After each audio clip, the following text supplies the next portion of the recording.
Welcome to Disability Book Week Superstar Authors. I am your host, Kelly M. Likes. Let's set the stage. I am here in my favorite pumpkin color sweater. I've got my dress on that my daughters say look like a bunch of cats. It reminds me of them. I've got my bookshelf of my favorite books, and over there in the corner, I've got my green fire engine, and I've got a bumblebee sitting up there on the shelf. And today we are here with superstar author Tracy Tydeman, and she is wearing a teal green sweater, big smile on her face. And I got to tell you, back on the wall, she just waved. Back on the wall, she has the most adorable prints of two puppy dogs. And I think we're going to learn a little bit more about them in this interview. So, Tracy, welcome. Thanks for having me. Awesome. We're glad you're here. All right, you got to start with this one. Tell me a little bit about yourself. Yeah, so my name is Tracy and I am a children's author. I am also a graphic designer, and in the winter, I even teach a little bit of snowboarding. I live in Colorado in the mountains, and I have a daughter who's 8. We have 2 dogs and a cat, and I've always had a love for animals. And I grew up thinking I was going to be a vet, then a marine biologist, and I ended up being a graphic designer. And I'm happy that I was able to kind of put animals into my books and get that into my career. That is awesome. Well, tell me a little bit about your book. Yeah, so my book is Meet Faith, the story of a deaf Dalmatian, Love that. and it's written for ages 0 to 5. I did not plan to be an author, but I have this great dog, Faith, and when she died, it hit me really hard. Um, She was special in so many ways. I've had a lot of pets over the years, but she was this joyful, happy, spunky dog. And I think the fact that she was deaf just added to her wonderful personality. I actually adopted her because she was deaf.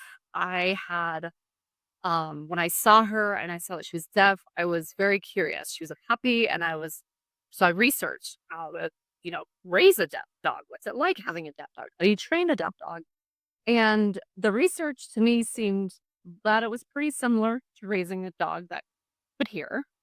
And then I stumbled across an organization meant to advocate for the breed that encouraged they be put down, they be killed, uh, if they were born deaf. And so Dalmatians are commonly born deaf. And so they have a hearing test called a Bayer hearing test when they're born. And so basically, this organization believed back then that if they tested, if they proved to be deaf, that they shouldn't live. And when I read that, I just couldn't stomach that. It was awful to me. I didn't understand it in any way. And I felt this need to get her and keep her safe. And we had wonderful 12 years together. She was an amazing dog. She was so full of life. And yeah, I felt like when she died, it felt like anyone who didn't meet her really missed out. And, I just felt like there was a story there to share about this kind of being brought into a world that didn't think that she should be around, that didn't think that she could live a normal life. And she proved them wrong. She did. She had this great life. And I know that we all, whether we had a disability or maybe it's something else, I feel like we've all either on a regular basis, whether it's consistent or just here and there, we've had that feeling of something holding us back that we feel makes us inadequate or not able to do something.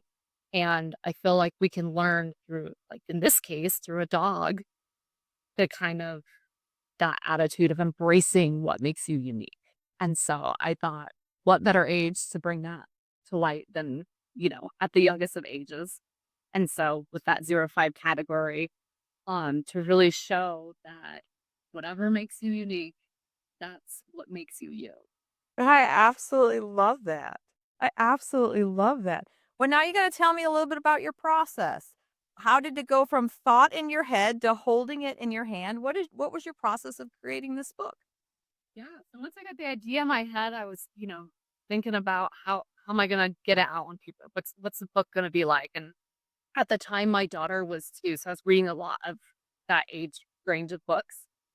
And one night, I think I was just falling asleep and it kinda came to me that the kind of rhythm in this story, and so I quickly, like, turned on a light, I jotted it down, and so even though it wasn't, like, a concrete idea, just getting it out of my head onto paper helped, and then I was able to kinda tweak it and refine it, and I also decided to illustrate the book myself. I did it. I am not originating, but I thought, "Should I hire someone? Should I, go ahead and, uh, illustrate it myself?" And I wasn't an illustrator, but I thought, "You know what? Let me just try it. I'm a graphic designer. I went to an art school. I know I have the tools. Let me see if I can find a process that I like." And I'm really happy that I did do that because it's this hyper realistic, Oh, yes. kind of based off of real photographs, and I layer upon layer upon layer, to have this hyper realistic color pencil style, and I felt that that was unique. I happen to love the process. It takes forever, but I really do love it. And then it helped bring that story to real life because the point is that she's actually not a made up dog or real, character. She is real and this is a real story. And so I like that it kind of accomplished that. So my illustration process is definitely the more lengthy side of their process for me, but I'm working on another one that's going to be longer. It's for the next age bracket to give more in depth of the story. So, and that same thing, just getting the idea down on a paper and tweaking it as I go.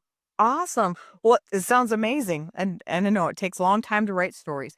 What sort of advice would you give to someone who's interested in writing a story, who may have an idea or a pet or just want to write a story? What advice would you give them? I think it's really getting your ideas on a paper.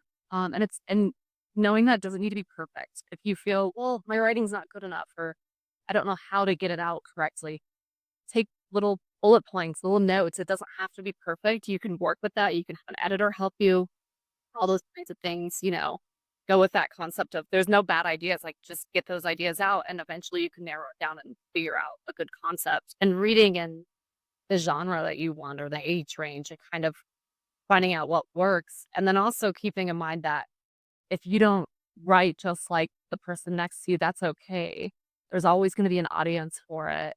And so, there's no hard set way to do it or way to sound. It's about finding your voice and how do you tell the story that you want to tell. That is beautiful. All right, it is my favorite part of the interview. Would you please share a part of your book with us? Yeah. So, I'm gonna hold it up so you can see it too.